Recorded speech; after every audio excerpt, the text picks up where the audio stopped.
Breaking news आपको देंगे। भारत की रियासती दहशतगर्दी का एक और बुज़दिलाना हमला। ISPR की जानिब से बताया गया है कि दहशतगर्दों ने खुजदार में मासूम बच्चों की बस को निशाना बनाया। इब्तिदाई रिपोर्ट के मुताबिक 3 बच्चे और 2 अफराद शहीद हुए।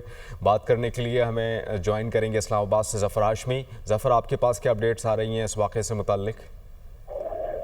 जी बिल्कुल, भारत की जानिब से जो अपनी प्रॉक्सी के जरिए बलूचिस्तान में बिलखुसूस जो दहशतगर्दी का सिलसिला एक जारी है, उसका एक आज जो वाक़या रूनुमा हुआ खुशदार के इलाके में जो है वो एक बच्चों की बस जो है उसको निशाना बनाया गया है। और जिसके नतीजे में जो 3 बच्चे हैं वो शहीद हुए हैं, जबकि 2 शहरियों के जो है वो इस वाक़े में शहीद होने की इत्तलात है। और इस हवाले से आपको अपडेट दे रहे हैं। भारत की रियासती दहशतगर्दी का एक और बुज़दिलाना हमला। ISPR की जानिब से बताया गया है कि दहशतगर्दों ने खुजदार में मासूम बच्चों की बस को निशाना बनाया। इब्तिदाई रिपोर्ट के मुताबिक 3 बच्चे और 2 अफराद शहीद हुए। हमले में मुतादिद बच्चे भी ज़ख्मी हुए। मैदान जंग में बुरी तरह नाकामी के बाद भारत बुज़दिलाना कार्रवाइयाँ शुरू कर रहा है।